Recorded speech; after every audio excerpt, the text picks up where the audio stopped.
ನಮಸ್ಕಾರ ಸ್ನೇಹಿತರೆ, ಸ್ನೇಹ ಲೋಕಕ್ಕೆ ಚಾನಲ್ಗೆ ನಿಮ್ಮೆಲ್ಲರಿಗೂ ಸ್ವಾಗತ. ಸ್ನೇಹಿತರೆ, ಜನವರಿ 15ನೇ ತಾರೀಕು ಗುರುವಾರ ಮಕರ ಸಂಕ್ರಾಂತಿ ಹಬ್ಬ ಬಂದಿದೆ. ಈ ದಿನ ಸೂರ್ಯ ದೇವರು ಧನುರಾಶಿಯಿಂದ ಮಕರ ರಾಶಿಗೆ ಪ್ರವೇಶ ಮಾಡುತ್ತಾರೆ.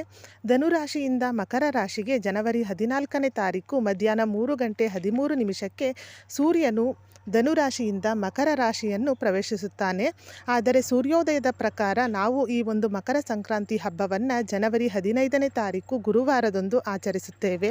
ಈ ಹಬ್ಬವು ಸೂರ್ಯ ದೇವರಿಗೆ ಸಮರ್ಪಿತವಾಗಿರುತ್ತದೆ. ಆದ್ದರಿಂದ ಈ ದಿನ ಸೂರ್ಯನಿಗೆ ಅರ್ಘ್ಯವನ್ನು ಅರ್ಪಿಸುತ್ತಾರೆ, ಸೂರ್ಯ ಪೂಜೆಯನ್ನು ಮಾಡುತ್ತಾರೆ. ಜೊತೆಗೆ ಈ ದಿನ ಸ್ನಾನಕ್ಕೂ ಕೂಡ ವಿಶೇಷವಾದ ಮಹತ್ವವಿದೆ. ಹಾಗಾದರೆ ಸ್ನಾನ ಮಾಡುವ ನೀರಿಗೆ ಯಾವ ಒಂದು ವಸ್ತುವನ್ನು ಬೆರೆಸಿ ಸ್ನಾನ ಮಾಡಬೇಕು, ಈ ದಿನ ಸೂರ್ಯ ದೇವರಿಗೆ ಹೇಗೆ ಅರ್ಘ್ಯವನ್ನು ಅರ್ಪಿಸಬೇಕು, ಅರ್ಘ್ಯ ಅರ್ಪಿಸುವ ನೀರಿಗೆ ಯಾವ ವಸ್ತುಗಳನ್ನು ಹಾಕಬೇಕು, ಹಾಗೆ ರಾಹು ಮತ್ತು ಕೇತುವಿನ ದೋಷ ನಿವಾರಣೆಯಾಗಲು ಯಾವ ವಸ್ತುವನ್ನು ಈ ದಿನ ದಾನ ಮಾಡಬೇಕು, ಜೊತೆಗೆ ಯಾವ ಸಮಯದಲ್ಲಿ ಸೂರ್ಯನಿಗೆ ಅರ್ಘ್ಯವನ್ನು ಬಿಡಬೇಕು, ಈ ಎಲ್ಲ ಮಾಹಿತಿಯನ್ನು ಇವತ್ತಿನ ಈ ವಿಡಿಯೋದಲ್ಲಿ ತಿಳಿಯೋಣ ಸ್ನೇಹಿತರೆ. ಅದಕ್ಕಿಂತ ಮುಂಚೆ ನೀವಿನ್ನೂ ನನ್ನ ಚಾನಲ್ನ ಸಬ್ಸ್ಕ್ರೈಬ್ ಮಾಡ್ಕೊಂಡಿಲ್ಲ ಅಂದರೆ ದಯವಿಟ್ಟು ಸಬ್ಸ್ಕ್ರೈಬ್ ಮಾಡ್ಕೊಳ್ಳಿ, ತಪ್ಪದೆ ಬೆಲ್ಲೈಕನ್ ಅನ್ನು ಕೂಡ ಕ್ಲಿಕ್ ಮಾಡಿ. ಮಕರ ಸಂಕ್ರಾಂತಿ ಹಬ್ಬದ ದಿನದಂದು ಬೆಳಿಗ್ಗೆ ಬೇಗನೆ ಎದ್ದು ಮೊದಲಿಗೆ ತಲೆಗೆ ಸ್ನಾನವನ್ನು ಮಾಡಬೇಕು. ಎಣ್ಣೆ ಸ್ನಾನವನ್ನು ಮಾಡಬೇಕು. ಅಂದರೆ ಎಣ್ಣೆಯನ್ನು ಹಚ್ಚಿ ತಲೆಗೆ ನಂತರ ಸ್ನಾನ ಮಾಡಬೇಕು. ಸೂರ್ಯೋದಯಕ್ಕಿಂತ ಮುಂಚಿತವಾಗಿಯೇ ಸ್ನಾನವನ್ನು ಮಾಡಬೇಕು.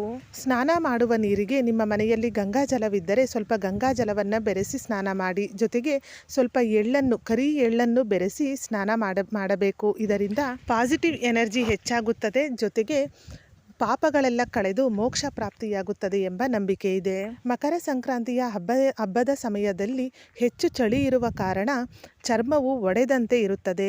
ಈ ಸಂದರ್ಭದಲ್ಲಿ ಎಳ್ಳನ್ನು ಬೆರೆಸಿದ ನೀರಿನಿಂದ ಸ್ನಾನ ಮಾಡಿದರೆ ಚರ್ಮವು ಕಾಂತಿಯುತವಾಗಿ ಚರ್ಮ ರೋಗವು ನಿವಾರಣೆಯಾಗುತ್ತದೆ ಎಂಬ ನಂಬಿಕೆ ಇದೆ. ಆದ್ದರಿಂದ ಕಪ್ಪು ಎಳ್ಳನ್ನು ಬೆರೆಸಿ ಈ ದಿನ ತಲೆಗೆ ಸ್ನಾನವನ್ನು ಮಾಡಿ. ಸ್ನಾನ ಮಾಡಿದ ನಂತರ ಮಡಿ ಬಟ್ಟೆಯನ್ನು ಧರಿಸಿ ಸೂರ್ಯ ದೇವರಿಗೆ ಅರ್ಘ್ಯವನ್ನು ಅರ್ಪಿಸಬೇಕು. ಸೂರ್ಯೋದಯಕ್ಕಿಂತ ಮುಂಚಿತವಾಗಿ ತಲೆಗೆ ಸ್ನಾನವನ್ನು ಮಾಡಬೇಕು. ಸೂರ್ಯ ಉದಯ ಆದ ನಂತರ ಸೂರ್ಯನಿಗೆ ಅರ್ಘ್ಯವನ್ನು ಅರ್ಪಿಸಬೇಕು. ಸೂರ್ಯೋದಯ ಆದಾಗಲೇ ಈ ಒಂದು ಅರ್ಘ್ಯವನ್ನು ಅರ್ಪಿಸಬೇಕು. ಯಾವುದೇ ಕಾರಣಕ್ಕೂ ಸೂರ್ಯೋದಯಕ್ಕಿಂತ ಮುಂಚಿತವಾಗಿ ಸೂರ್ಯ ದೇವರಿಗೆ ಅರ್ಘ್ಯವನ್ನು ಅರ್ಪಿಸಬೇಡಿ. ಸೂರ್ಯೋದಯವಾದಾಗ ಅಂದರೆ 6 ಗಂಟೆಯ ಮೇಲ್ಪಟ್ಟು ಸೂರ್ಯ ದೇವರಿಗೆ ಅರ್ಘ್ಯವನ್ನು ಅರ್ಪಿಸಿ. ಸೂರ್ಯ ದೇವರಿಗೆ ಅರ್ಘ್ಯವನ್ನು ಅರ್ಪಿಸಲು ಮೊದಲು ತಾಮ್ರದ ಚೊಂಬನ್ನು ತೆಗೆದುಕೊಳ್ಳಿ. ಆ ತಾಮ್ರದ ಚೊಂಬಿಗೆ ಶುದ್ಧವಾದ ನೀರನ್ನು ಹಾಕಿ ಆ ನೀರಿಗೆ ಬಿಡಿ ಹೂವು, ಶ್ರೀಗಂಧ, ಸ್ವಲ್ಪ ಎಳ್ಳು ಹಾಗೆ ಸ್ವಲ್ಪ ಬೆಲ್ಲ ಇಷ್ಟನ್ನು ಹಾಕಿ ಸೂರ್ಯ ದೇವರಿಗೆ ಅರ್ಘ್ಯವನ್ನು ಬಿಡಬೇಕು. ಸೂರ್ಯನಿಗೆ ಮುಖ ಮಾಡಿ ನಿಂತುಕೊಂಡು ಸೂರ್ಯ ದೇವರಿಗೆ ಅರ್ಘ್ಯವನ್ನು ಅರ್ಪಿಸಿ. ಅಂದರೆ ಕೈಯಿಂದ ಆ ನೀರನ್ನು ಕೆಳಗೆ ಹಾಕಿದರೆ ಸೂರ್ಯನಿಗೆ ಅರ್ಘ್ಯ ಅರ್ಪಿಸಿದಾಗೆ. ಸೂರ್ಯನಿಗೆ ಅರ್ಘ್ಯ ಅರ್ಪಿಸುವಾಗ ಸೂರ್ಯನ ಮಂತ್ರವನ್ನು ಪಠಿಸಿ, ಅಂದರೆ ಆದಿತ್ಯ ಮಂತ್ರವನ್ನು ಪಠಿಸಿ ಸೂರ್ಯನಿಗೆ ಅರ್ಘ್ಯವನ್ನು ಅರ್ಪಿಸಿ ಸೂರ್ಯನಿಗೆ ನಮಸ್ಕಾರವನ್ನು ಮಾಡಿಕೊಂಡು ಸೂರ್ಯನ ಪೂಜೆ ಮಾಡಿದ ನಂತರವೇ ಮನೆಯಲ್ಲಿ ಪೂಜೆ ಮಾಡಿ.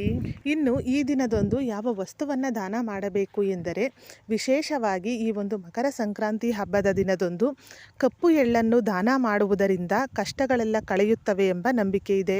ಈ ದಿನ ಕಪ್ಪು ಎಳ್ಳನ್ನು ದಾನವಾಗಿ ನೀಡಿ. ಇದರಿಂದ ಶನಿ ದೋಷ ನಿವಾರಣೆಯಾಗುತ್ತದೆ.